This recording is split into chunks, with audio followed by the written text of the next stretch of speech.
Ini adalah rahasia tengah malam. Beranikah kau mendengarnya?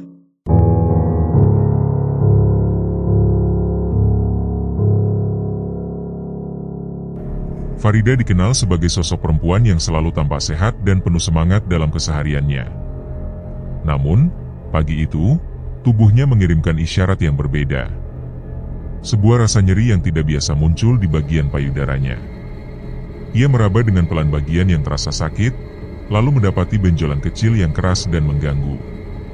Keanehan itu membuat pikirannya dipenuhi tanda tanya, sebab benjolan tersebut terasa sangat nyeri dan baru terasa setelah malam sebelumnya ia terlibat pertengkaran hebat dengan tetangga yang tinggal tepat di samping rumahnya. Rasa khawatir segera merayapi batinnya. Ia mulai bertanya-tanya dalam diam, apakah ada sesuatu yang sedang mengintai kesehatannya? Ataukah ini hanyalah gejala biasa yang muncul karena faktor kelelahan? Namun tetap saja, pikirannya melayang kepada peristiwa malam tadi, seolah menyiratkan kemungkinan bahwa sakit yang ia derita bukanlah semata-mata karena fisik, melainkan bisa jadi akibat dari luapan emosi yang tidak terkendali. Suaminya, Arif, laki-laki bertubuh tegap yang selama ini setia mendampingi Farida, menyadari perubahan pada diri istrinya. Ia mendekat dengan raut wajah cemas saat melihat Farida duduk termenung di samping ranjang, memegangi dada kanannya dengan wajah yang sulit menyembunyikan rasa sakit. Farida pun mencoba menjelaskan kondisi yang dirasakannya, meski masih dalam kebingungan. Ia merasa yakin bahwa pagi tadi, saat mandi, ia tidak menemukan benjolan seperti itu. Rasa heran semakin dalam, terlebih karena ia sedang berada dalam masa menyusui. Bayi bungsu mereka, Adin, baru berusia 5 bulan dan masih sepenuhnya disusui tanpa campuran susu formula. Sebagai ibu dari 5 anak, Farida telah melewati masa menyusui berulang kali. Hanya pada anak pertama ia mengalami kesulitan. Selebihnya semua berjalan lancar, tanpa hambatan berarti hingga waktu penyapihan tiba. Ia pun mencoba menenangkan dirinya sendiri, barangkali saja nyeri ini muncul karena ASI yang menumpuk. Dengan penuh harap agar keluhan itu reda, ia segera menyusui Adin melalui payudara sebelah kanan. Tatapannya melembut saat menimang tubuh kecil anak bungsunya yang mulai menyusu dengan lahap. Namun, rasa sakit tetap belum juga mereda. Bahkan muncul kecurigaan bahwa mungkin putranya menggigit, tetapi rasa nyeri ini terasa berbeda, jauh lebih tajam. Ia pun menghentikan sesi menyusui dan memindahkan bayi ke sisi kiri. Farida kemudian memeriksa lebih teliti bagian bawah payudaranya. Tampak warna kemerahan di sekitar kulit dan ketika ia tekan, benjolan itu tetap terasa keras dan menyakitkan. Pikiran buruk mulai mengisi relung batinnya. Air mata perlahan jatuh, bukan hanya karena nyeri fisik, tetapi juga karena rasa cemas yang tak kunjung surut. Tubuhnya terasa lunglai, dan rasa sakit itu kian menusuk. Suaminya, yang menyadari kondisi tersebut, segera meraih Adin dari pelukan Farida dan menenangkannya. Sementara itu, Farida berbaring dengan tubuh meringkuk, mencoba menarik napas panjang demi meredakan ketegangan yang semakin meningkat.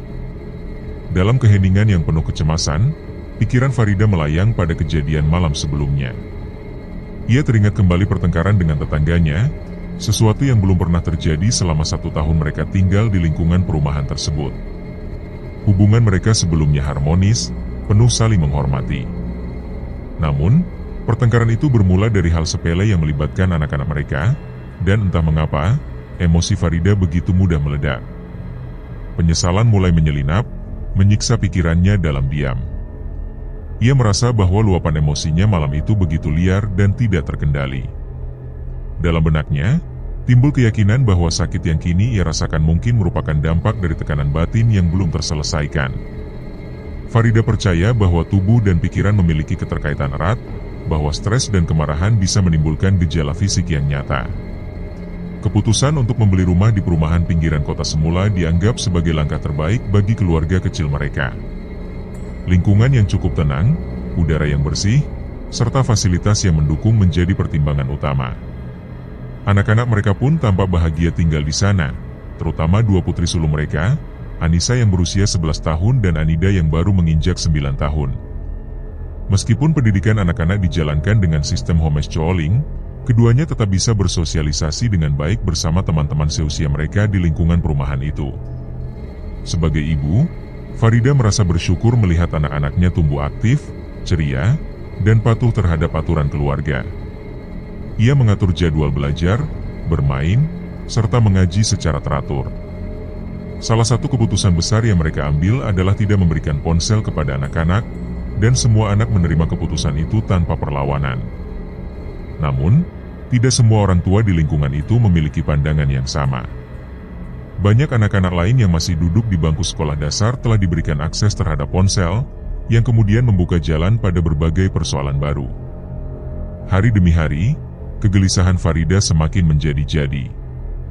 Keresahan itu tumbuh dari kebiasaan teman bermain putrinya yang tak bisa lepas dari ponsel. Kekhawatiran bahwa kedua anaknya akan terpengaruh perlahan menyusupi batinnya. Ia merasa harus melakukan sesuatu untuk meredakan kecemasan yang tak kunjung reda. Maka ia pun mulai mencoba mencari tahu. Sore itu, Farida bertanya kepada Anissa, putri sulungnya, mengenai kebiasaan teman-teman di perumahan. Anissa, yang saat itu sedang membaca buku, menjelaskan bahwa hampir semua teman di perumahan memiliki ponsel. Hanya Talita yang tidak, karena ia hanya meminjam milik ibunya jika ingin bermain. Farida mengangguk perlahan. Baik ponsel pribadi maupun milik orang tua, jika sudah berada di tangan anak-anak, tetap saja harus diawasi. Tidak bisa begitu saja dilepas, apalagi mengingat banyaknya konten yang tidak sesuai untuk usia mereka. Ia mencoba menggali lebih dalam. Ingin tahu apa saja yang biasa ditonton oleh anak-anak itu di ponsel mereka. Firasatnya memang sudah tidak baik sejak awal, terlebih ketika melihat ponsel tersambung ke internet berada bebas di tangan anak-anak. Anissa pun menjelaskan bahwa beberapa waktu lalu ia melihat teman-temannya menonton tayangan yang tidak pantas. Anak-anak itu menyaksikan perempuan yang auratnya terbuka, tanpa jilbab, bahkan hanya mengenakan pakaian dalam. Mendengar itu, Farida seketika merasakan dada sesak. Ia tak menyangka anak-anak seusia itu sudah berani membuka tayangan seperti itu. Ia merasa kecewa. Rasanya sia-sia jika anak-anak didisiplinkan di rumah, sementara lingkungan luar justru tak mendukung nilai-nilai yang ditanamkannya. Ketika ia bertanya apakah Anissa ikut menonton, sang putri menegaskan bahwa ia dan Anida memilih pergi begitu mengetahui apa yang ditonton teman-temannya. Farida merasa lega mendengarnya. Namun ia pun memberikan peringatan agar Anissa dan Anida mulai menjaga jarak dan tidak berteman lagi dengan anak-anak tersebut. Anissa sempat terkejut, namun akhirnya mengangguk patuh. Sayangnya, larangan untuk tidak bergaul dengan anak-anak komplek justru menimbulkan masalah baru. Baru kemarin larangan itu dijalankan, tetapi sudah muncul cerita yang membuat Farida tidak tenang. Saat pulang dari toko, Anissa mengeluh bahwa ia dan Anida dihadang oleh Mona dan teman-temannya. Ucapan mereka kasar, memaki dengan kata-kata yang tidak pantas diucapkan, bahkan terlalu buruk untuk ditirukan kembali. Farida mendengarkan dengan sabar, namun perasaannya kembali diusik oleh ketidaknyamanan yang muncul. Anissa tampak risih saat menceritakan peristiwa tersebut. Farida pun menenangkan putrinya, berjanji akan menegur anak-anak itu agar tidak bersikap buruk seperti itu lagi. Malam harinya, setelah anak-anak tertidur, Farida membicarakan kejadian itu kepada Arif, suaminya. Ia sudah merasa tak sanggup menahan emosi dan ingin segera menemui orang tua dari anak-anak itu. Namun, Arif menasihatinya agar menahan diri. Ia menyarankan agar mereka lebih fokus menjaga anak-anak sendiri, alih-alih mempermasalahkan perilaku anak-anak lain yang di luar kendali mereka. Meski sempat merasa jengkel, Farida akhirnya setuju. Ia mulai menyadari kebenaran dari ucapan suaminya. Tanggung jawab utama mereka adalah memastikan anak-anak mereka tumbuh dalam lingkungan yang sehat dan aman. Namun malam itu, Adin, anak bungsu mereka, tiba-tiba rewel. Tangisnya keras dan tidak mereda, bahkan saat diberi ASI. Farida mencoba tetap tenang, memeriksa apakah anak itu sakit atau kembung. Namun semuanya tampak baik-baik saja. Karena tangisnya terus berlanjut, Arif mengajak mereka berjalan-jalan keluar rumah untuk mencari udara segar, seperti yang biasa mereka lakukan jika anak rewel tanpa sebab. Ajakan jalan-jalan membuat Afwa dan saudara kembarnya, Afi, bersorak kegirangan. Sementara itu, Farida meminta Anissa dan Anida tetap di rumah dan tidak pergi kemana-mana. Mereka pun meninggalkan rumah untuk berjalan sebentar. Benar saja, begitu berada di luar, Adi mulai tenang dan akhirnya mau menyusu. Setelah setengah jam, mereka kembali ke rumah. Namun Farida merasa aneh melihat pintu rumah sedikit terbuka. Begitu masuk, ia mendapati Anissa dan Anida sedang duduk di ruang tamu dengan wajah gelisah. Farida segera bertanya dan Anissa pun bercerita bahwa Mona, Vira, dan Jono masuk ke rumah saat mereka pergi. Farida terperanjat. Rasanya tidak masuk akal anak-anak itu tiba-tiba datang, terlebih karena mereka sudah lama tidak bergaul. Kecurigaannya meningkat saat melihat buku-buku berserakan di ruang tamu. Ia tahu anak-anaknya tidak pernah membiarkan buku dalam kondisi seperti itu. Ia lalu menuju ruang tengah dan melihat mainan si kembar yang sebelumnya sudah dirapikan kini tumpah di lantai. Perasaan tidak enak semakin menjadi-jadi. Ia segera menuju kamar, dan di sana, spray sudah tidak berada di tempatnya, bantal berserakan kemana-mana. Farida merasa amarahnya memuncak. Ia segera memanggil Arif yang masih berada di teras. Ia tidak bisa lagi bersabar. Setelah menyerahkan Adin kepada suaminya, Farida melangkah cepat keluar rumah. Dari jalan samping rumah, ia melihat Mona dan Vira berjalan. Farida mencoba menahan emosi dan memasang senyum manis di wajahnya. Ia memanggil mereka dengan suara lembut, mencoba tetap tenang di hadapan anak-anak itu. Saat mereka mendekat, Farida bertanya dengan nada ramah, tetapi tak satu pun dari mereka menjawab. Vira tampak gugup dan akhirnya berlari menuju rumahnya. Farida lalu mengalihkan perhatian kepada Mona dan memberinya nasihat agar berteman dengan baik, tidak memaki, dan menjaga tutur kata. Namun sebelum Farida selesai bicara, Mona pun ikut pergi, menyusul Vira. Farida hanya bisa berdiri terpaku. Ia merasa yakin bahwa anak-anak itu akan melapor kepada orang tua mereka. Terlebih, ia tahu betul bahwa Ibu Mona memiliki reputasi sebagai sosok yang gemar melabrak siapapun yang tidak sejalan dengannya. Farida menghela napas panjang. Hari ini, kesabarannya telah diuji habis-habisan. Arif mengajak Farida duduk di teras rumah. Malam itu angin bertiup sejuk, dan mereka memanfaatkannya untuk mengobrol ringan, mencoba melepaskan sejenak beban pikiran yang sempat menumpuk. Arif berusaha menenangkan hati istrinya, memintanya untuk tidak terbawa emosi. Ia ingin suasana malam tetap damai, tanpa amarah yang merusak ketenangan. Namun, ketenangan itu tak berlangsung lama. Ketika obrolan mulai mengarah ke hal-hal jenaka, pandangan Farida tiba-tiba tertuju pada sebuah blok rumah di seberang jalan. Di bawah sorotan lampu jalan, tampak sepasang suami istri sedang melangkah cepat. Farida mengenali sosok itu sebagai orang tua Mona. Ekspresi wajah mereka, terutama si perempuan, tampak penuh emosi. Tatapannya membulat tajam, melotot, dan langkah kakinya tergesa. Sementara sang suami mengikuti dari samping, menaiki sepeda motor dengan wajah tegang. Farida hanya mengulas senyum sinis. Ia merasa yakin bahwa pasangan itu tengah menuju rumahnya dengan amarah yang telah terkumpul. Dugaannya pun terbukti ketika mereka berhenti tepat di depan pagar. Suara lantang memanggil namanya menggema, penuh nada tinggi dan kemarahan yang tak tertahan. Sorot mata perempuan itu begitu tajam seolah hendak menerkam. Tanpa basa-basi, perempuan itu menuduh Farida telah memarahi anaknya, Mona. Kemarahannya memuncak seolah tidak memberi ruang untuk pembelaan.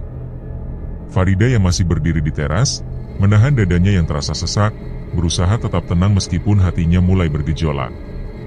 Arif berdiri di belakangnya, mengusap punggung istrinya perlahan, seolah memberi kode agar Farida menahan diri.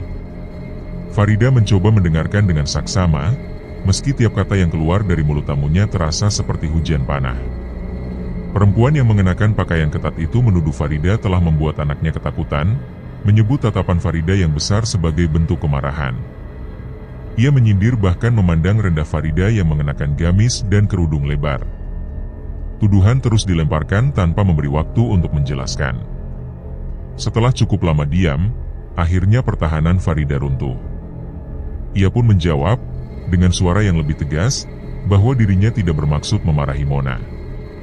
Ia hanya menasihati bahwa dalam berteman harus ada sikap yang baik, bukan permusuhan. Farida menjelaskan bahwa sejak lahir matanya memang besar, dan tanpa marah pun, orang kerap menganggap dirinya sedang melotot. Ucapan itu disampaikan dengan emosi yang mulai tak terbendung. Perasaan tertekan yang selama ini dipendam akhirnya tumpah. Farida membeberkan bagaimana anak-anaknya sering dimaki dan diteror secara verbal oleh Mona. Ia bahkan menyindir betapa seringnya perempuan di depannya itu datang mengamuk, hanya berdasarkan laporan anaknya yang kerap dipelintir. Mama Mona tampak kaget. Tatapan matanya berubah, namun nada suaranya tetap tinggi. Ia menyebut bahwa selama ini ia hanya pernah mendatangi para guru, bukan orang tua murid. Farida tak menggubris. Ia kembali mengungkapkan unek-unek yang terpendam, bahwa anak perempuan tunggal seperti Mona seharusnya dijaga dengan baik, bukan dibiarkan memicu konflik.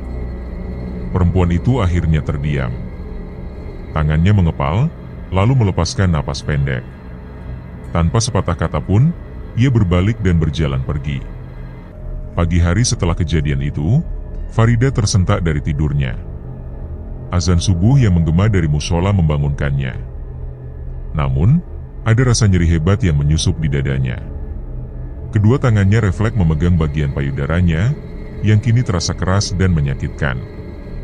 Ia segera menuju dapur, mengambil air hangat, berharap kompres bisa meredakan rasa sakit seperti sebelumnya. Namun kali ini berbeda. Nyeri itu justru semakin bertambah. Untuk mengalihkan rasa sakitnya, ia membangunkan Anissa dan Anida. Setelah berwudu, mereka bersama-sama mendirikan salat subuh. Seusai salat dan zikir, Farida kembali memegangi dada kanannya. Nyerinya makin tajam dan menusuk. Ia mencoba mengabaikan dengan memperbanyak zikir, meskipun rasa tidak nyaman terus menghantui. Suara Arif yang baru pulang dari musola membuatnya beranjak. Ia menghampiri suaminya dan menyampaikan kekhawatirannya. Ada benjolan yang terasa tidak biasa, dan rasa nyeri semakin kuat.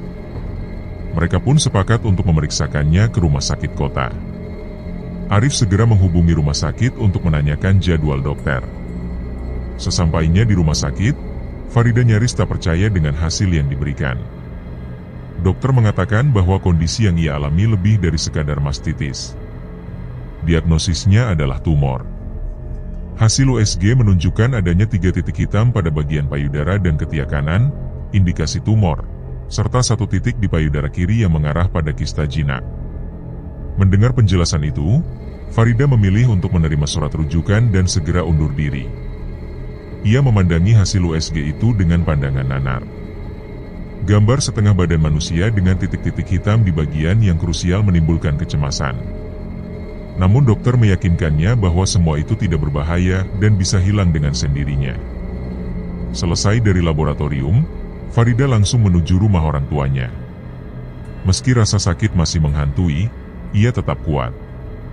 Di rumah, ia menyerahkan hasil pemeriksaan kepada ibunya, Bu Nining. Ia tidak berniat memperlihatkannya kepada Arif, cukup dengan menjelaskan apa yang disampaikan dokter. Ibunya sempat terkejut, namun tetap berusaha tenang. Beliau berharap benjolan itu benar-benar bukan sesuatu yang membahayakan. Hari itu, Farida masih bermain dengan anak-anaknya, masih mendengarkan hafalan Anissa dan Anida, serta tetap menyusui si bungsu. Meski nyeri terasa makin menggigit, ia terus bertahan. Rasa sakit yang menghunjam seperti berasal dari luar, namun ditarik kuat dari dalam.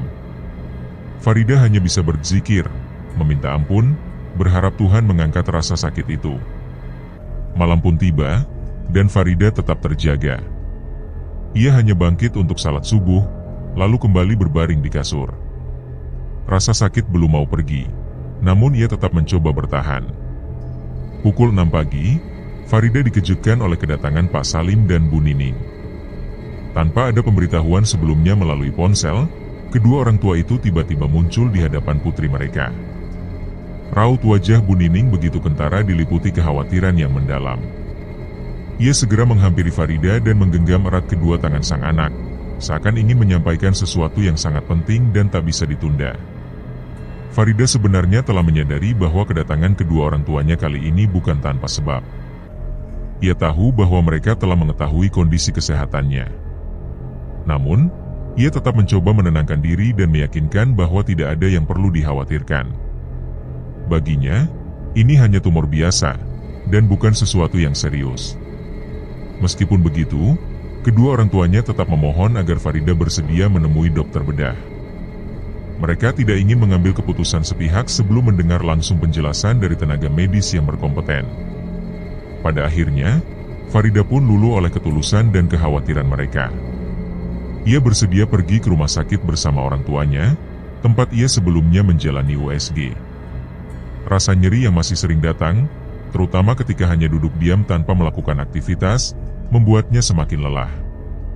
Ia pun mulai merasa bosan menunggu tanpa kepastian. Setibanya di rumah sakit, Bu Nining diminta untuk menyerahkan hasil USG sebelumnya. Farida tampak tidak sabar karena rasa sakit itu kembali menyerangnya. Ia bertanya apakah hasil tersebut sudah dibawa. Sementara itu, Bu Nining hanya bisa menguatkan Farida, menyampaikan bahwa ini adalah ujian, dan sebagai seorang ibu, ia yakin putrinya mampu melaluinya dengan kekuatan dan ketabahan. Farida tak kuasa menahan air mata dalam pelukan sang ibu. Pak Salim yang berdiri di dekatnya, juga terlihat begitu terpukul. Beliau kemudian mengusap punggung putrinya dengan penuh kasih. Perlahan, Farida mulai menyadari bahwa kedua orang tuanya memang telah mengetahui semuanya.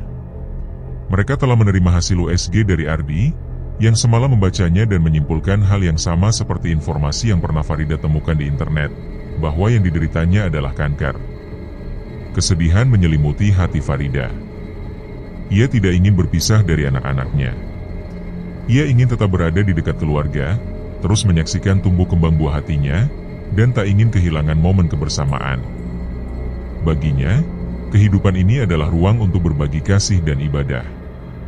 Pandangannya menerawang ke lorong rumah sakit yang dipenuhi lalu lalang manusia. Wajah anak-anaknya memenuhi benaknya, dan air mata pun kembali mengalir. Ia tahu bahwa proses yang harus dijalani di rumah sakit sangat panjang dan melelahkan, baik secara fisik maupun batin. Ia merasa akan kehilangan banyak waktu untuk menemani anak-anaknya, menyimak hafalan Al-Quran mereka, serta memberi kasih sayang yang selama ini selalu ia curahkan.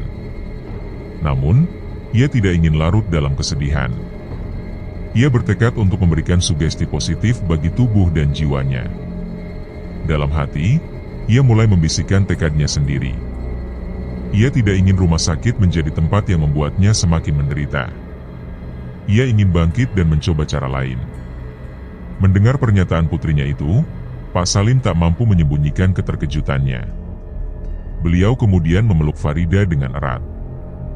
Alih-alih kembali ke rumah mertuanya, Farida bersama kedua orang tuanya memutuskan untuk pulang ke rumah Pak Salim terlebih dahulu. Di sana, sang ayah mengajaknya berbincang dari hati ke hati.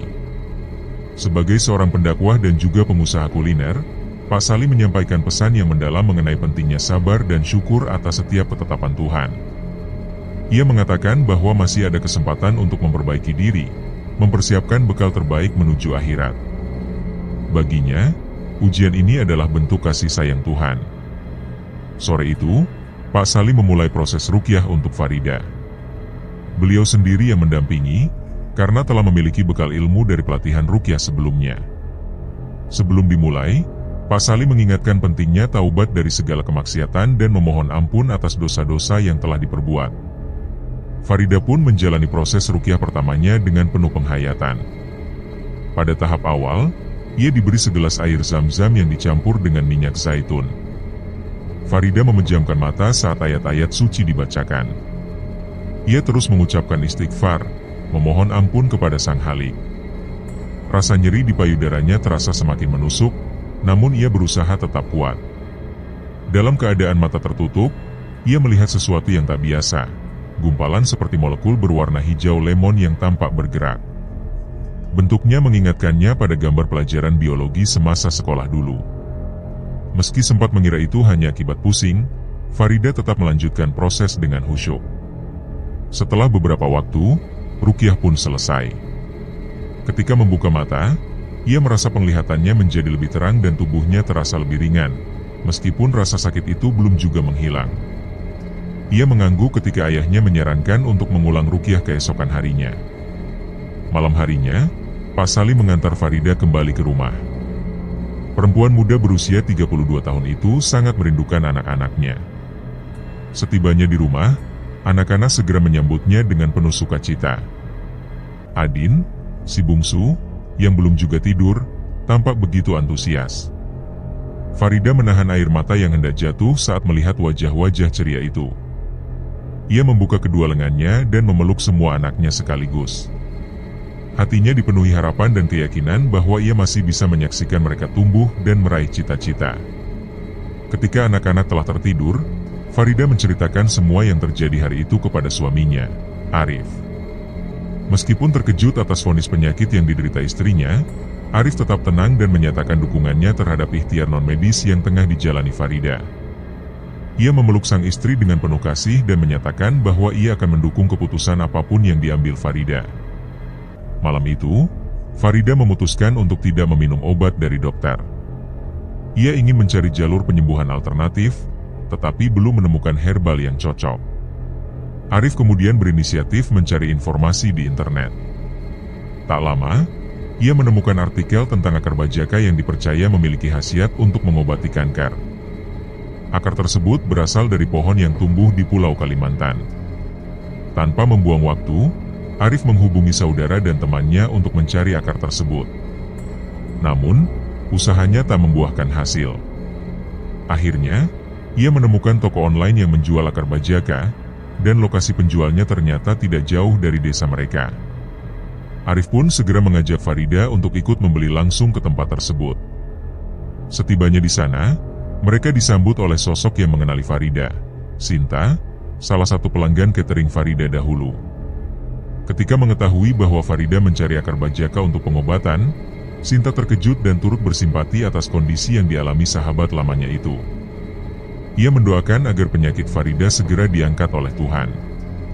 Selepas waktu asar, Pak Salim kembali datang menjemput Farida untuk melanjutkan proses ruqyah.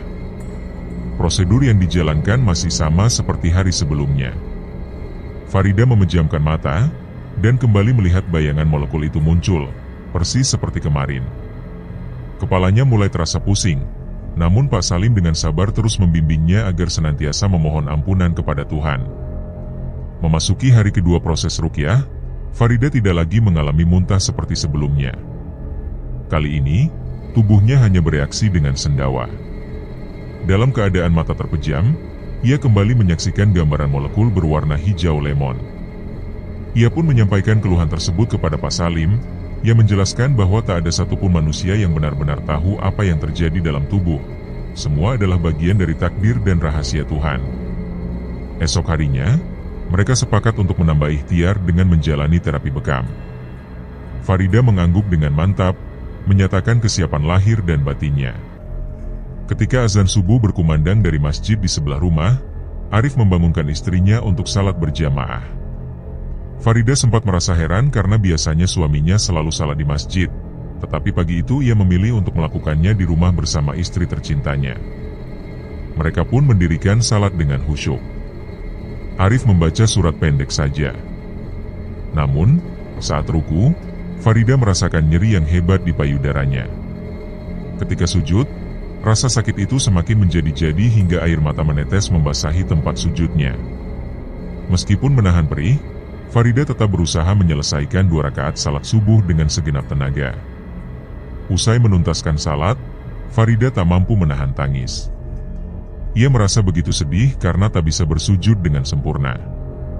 Dalam hatinya, ia merasakan kesedihan yang mendalam, seolah-olah dirinya sedang dijauhkan dari kedekatan dengan Tuhan. Saat itu, Farida benar-benar menyadari betapa besar nikmat sehat yang selama ini mungkin luput dari rasa syukur. Ia rindu untuk kembali menikmati setiap gerakan salat dengan penuh kehusyukan, terutama sujud, momen terdekat antara seorang hamba dan Tuhannya. Arif memeluk istrinya dengan penuh kasih, berusaha menenangkan dan menguatkannya. Ia menyampaikan bahwa Tuhan memberi keringanan bagi hambanya yang sedang sakit, dan salat pun bisa dilakukan sebatas kemampuan. Farida tak bisa menahan air mata. Dalam kesedihannya, ia merasakan seolah malaikat maut sudah begitu dekat dan tengah bersiap untuk mencabut nyawanya. Ia memohon ampunan dan keridaan dari sang suami atas segala hilaf yang mungkin pernah dilakukannya. Arif mengeratkan pelukannya, dan itu membuat Farida semakin teringat akan dosa-dosanya kepada sang suami. Di luar rumah, langit mulai cerah. Arif kemudian berpamitan untuk membeli buah-buahan di pasar demi menambah asupan bagi istrinya. Farida masih duduk di kamar, bersandar di dinding. Ia meminta Arif untuk memanggil dua putri mereka, Anissa dan Anida. Tak lama berselang, kedua gadis kecil itu datang menghampiri. Farida merangkul mereka, satu di sisi kanan dan satu di sisi kiri. Dengan lembut, ia menyampaikan pesan penting pada mereka. Ia meminta keduanya untuk selalu saling menyayangi. Ia mengisyaratkan bahwa kondisi kesehatannya cukup serius, dan mengingatkan bahwa setiap manusia pasti akan meninggal dunia. Jika takdir Tuhan menetapkan bahwa dirinya yang lebih dulu dipanggil, Farida meminta agar mereka tidak bersedih berlebihan.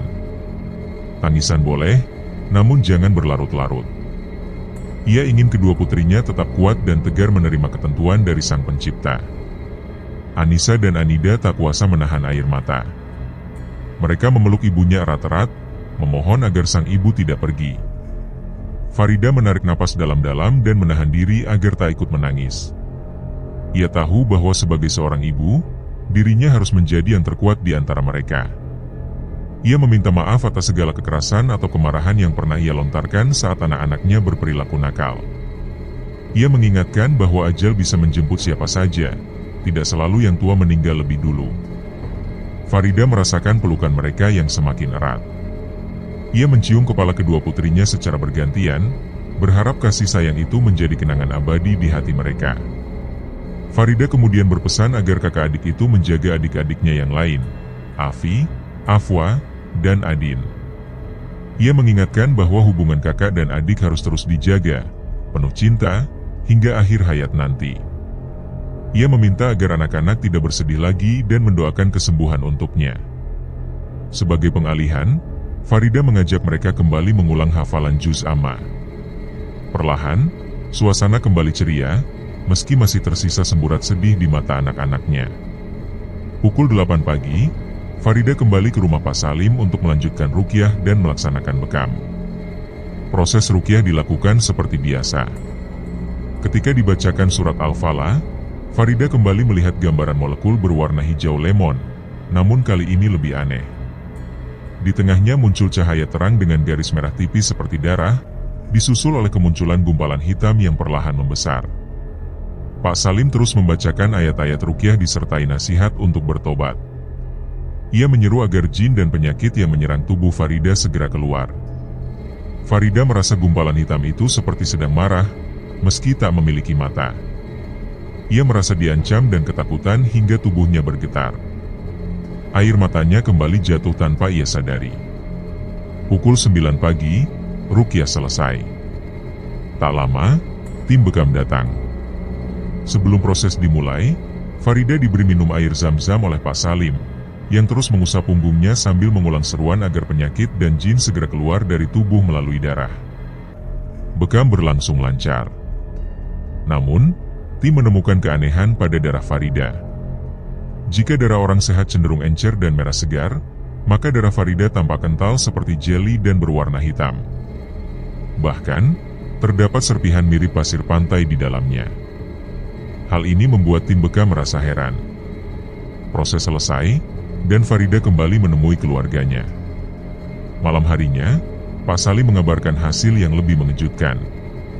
Saat peralatan bekam dicuci dengan cairan khusus di rumah tim bekam, cairan pembersih tersebut berubah menjadi keruh dan berminyak. Di permukaannya muncul kilauan perak, dan di dasar baskom ditemukan gumpalan hitam sebesar jempol yang lengket seperti aspal. Farida merinding saat mendengar kabar itu melalui sambungan telepon. Meski malam itu ia masih merasakan nyeri di payudara, rasa sakitnya mulai berkurang sedikit. Benjolan memang masih keras dan besar, namun intensitas nyerinya sudah tidak separah sebelumnya. Setelah salat zuhur, Arif kembali dari masjid dan menanyakan kondisi Farida. Ia mengungkapkan rasa syukur karena rasa sakitnya mulai mereda, meskipun masih terasa seperti hendak meledak dari dalam. Ia pun menyatakan bahwa dirinya tetap kuat dan siap melanjutkan ikhtiar untuk kesembuhan. Farida bersandar di dinding dan menarik napas panjang. Ia menutup mata, berharap bahwa perjuangan ini akan segera membuahkan hasil. Ponsel yang diletakkan di atas meja kamar tiba-tiba berdering, menandakan adanya panggilan video masuk. Di layar terpampang nama Yusuf, adik Farida yang sedang menempuh pendidikan di Madinah. Dengan segera, panggilan itu dijawab. Suara hangat adiknya menyapa, menanyakan kondisi terkini sang kakak. Farida menjawab dengan pelan, menyampaikan bahwa nyeri di tubuhnya masih terasa, meski sedikit berkurang. Yusuf, seperti biasanya, menunjukkan perhatian yang tulus. Ia menyarankan agar sang kakak mempertimbangkan opsi operasi dan kembali mengonfirmasi pada dokter. Biaya, menurutnya, tak perlu menjadi beban. Ia bersedia menanggung semuanya. Namun, Farida hanya bisa menghela napas. Ia merasa percuma jika harus dioperasi, sebab setelahnya tetap harus menjalani kemoterapi, hal yang sama sekali tidak ingin ia lalui. Dirinya memilih bersabar, berserah diri, dan berharap kekuatannya cukup untuk menanggung semua ini. Sang adik pun menyampaikan pesan dari Ustaz Musa, yang menyarankan agar terapi ruqyah terus dilanjutkan hingga benar-benar sembuh. Farida mengangguk, menyimpan baik-baik nasihat itu. Yusuf kemudian bercerita tentang pengalaman keluarganya, ketika seorang tante mereka pernah berselisih dengan tetangga. Tidak lama setelah kejadian itu, si tante divonis menderita kanker payudara. Meski telah mengikuti seluruh prosedur medis, takdir berkata lain. Tuhan lebih dahulu memanggilnya. Cerita itu membuat Farida terdiam. Dalam hati, ia menyadari bahwa dirinya pun pernah mengalami pertengkaran dengan tetangga, meski tidak pernah menceritakannya kepada siapapun. Ia hanya tertawa kecil, menertawakan kesamaan kisah yang entah kebetulan atau tanda dari sesuatu. Namun, berbeda dari sang tante, Farida masih memupuk harapan besar untuk kesembuhan. Percakapan itu berakhir dengan doa dan semangat yang menguatkan. Sore harinya, Farida kembali menjalani ruqyah di rumah Pak Salim. Prosesnya masih sama seperti sebelumnya, dimulai dengan meminum air zam-zam dan mendengarkan nasihat-nasihat penyejuk hati. Ia mencoba bertahan dengan sabar, melantunkan istighfar di dalam hati dan bibirnya. Tak lama kemudian, tubuhnya mulai merespons.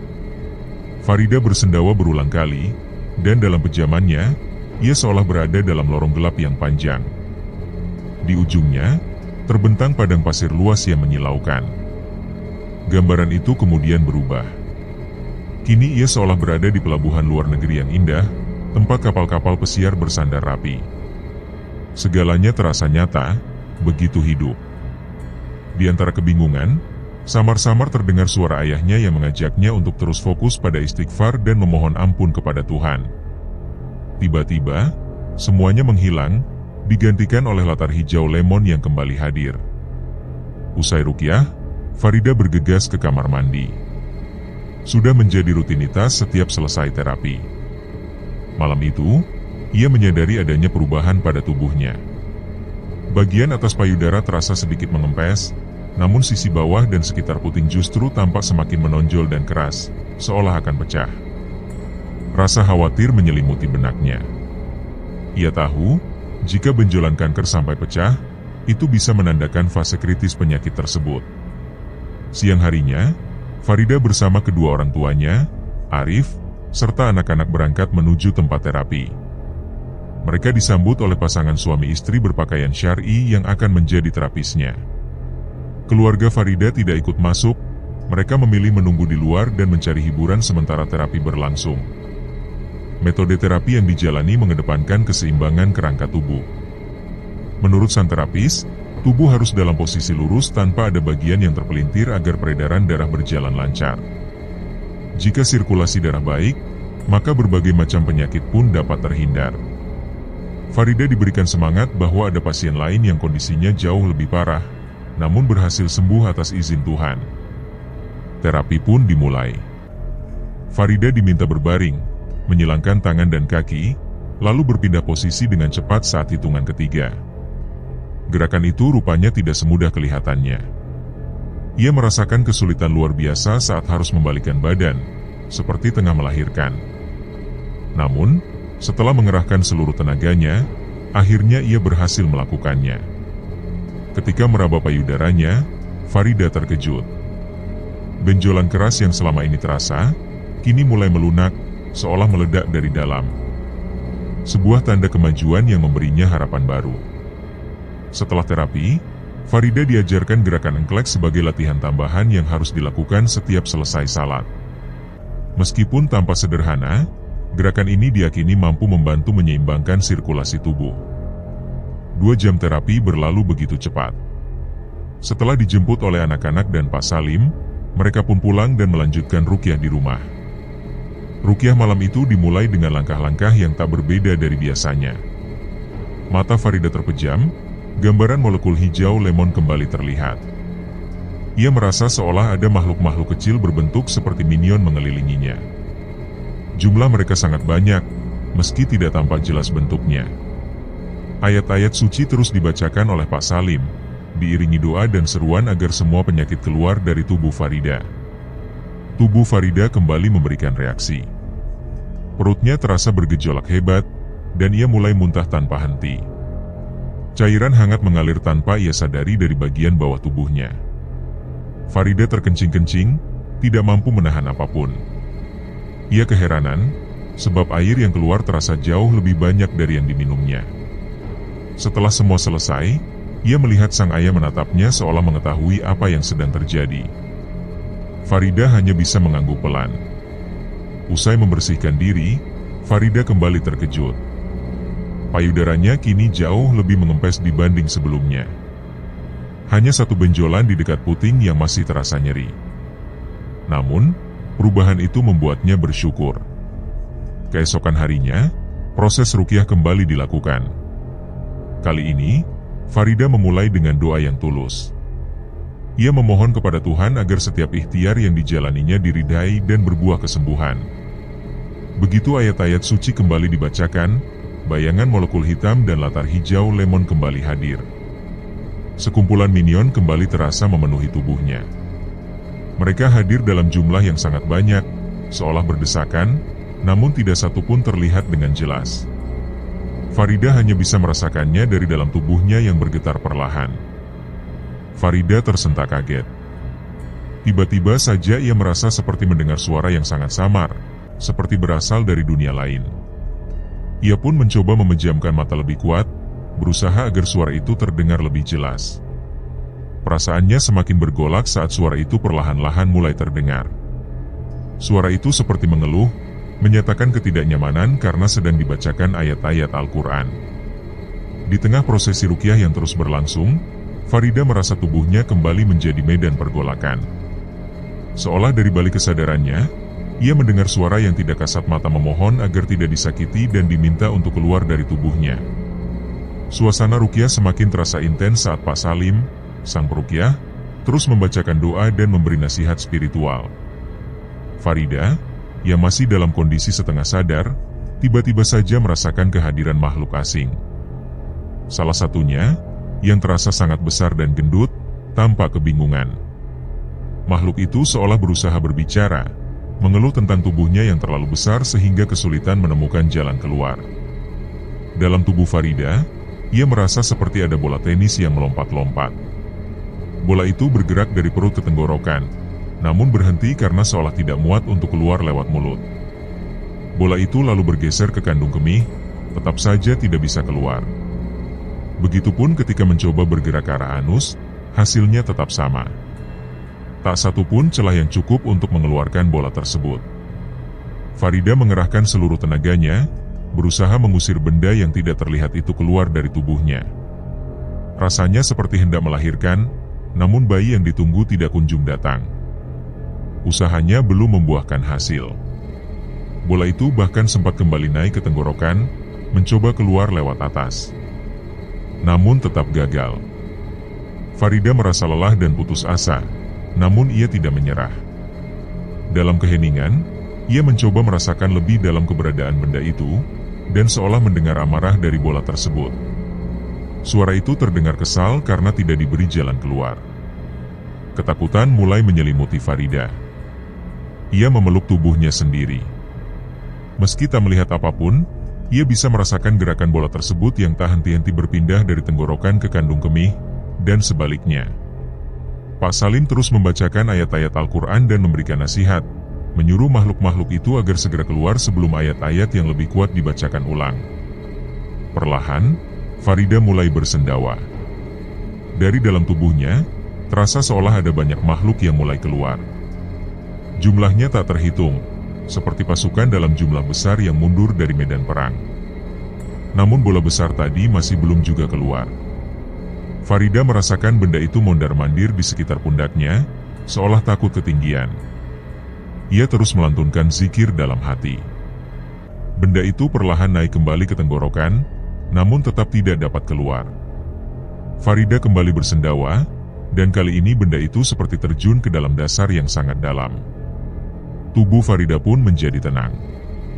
Tidak ada lagi gerakan, tidak ada lagi gejolak.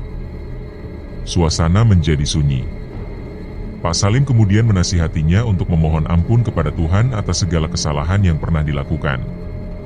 Ia juga diminta untuk memaafkan siapapun yang pernah menyakitinya, dan meminta maaf pada mereka yang pernah ia sakiti.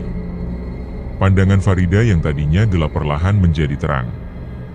Dalam kondisi mata terpejam, tiba-tiba muncul sosok yang sangat ia kenal. Seseorang yang membawa sepiring kue lumpur datang menghampiri. Sosok itu adalah Mama Mona. Air mata Farida langsung tumpah deras, menyaksikan sosok tersebut hadir dalam kondisi seperti nyata. Dalam pandangannya, Mama Mona tampak duduk bersimpuh di sudut kamar, terlihat lemah dan sakit. Hati Farida tersentuh. Ia merasa ingin mengembalikan kue itu, namun sebelum melakukannya, ia memanjatkan doa agar Tuhan memberikan petunjuk, ampunan, dan kasih sayang untuk Mama Mona. Tiba-tiba, pintu yang terlihat dalam penglihatan itu menutup rapat. Pandangannya kembali gelap. Mama Mona menghilang dari bayangan. Pak Salim kemudian menepuk punggung Farida, menyadarkannya bahwa ruqyah sudah selesai. Farida pun membuka mata, namun isakan tangis masih terdengar dari bibirnya. Ketika Pak Salim menanyakan keadaannya, Farida tak menjawab apapun selain terus menangis.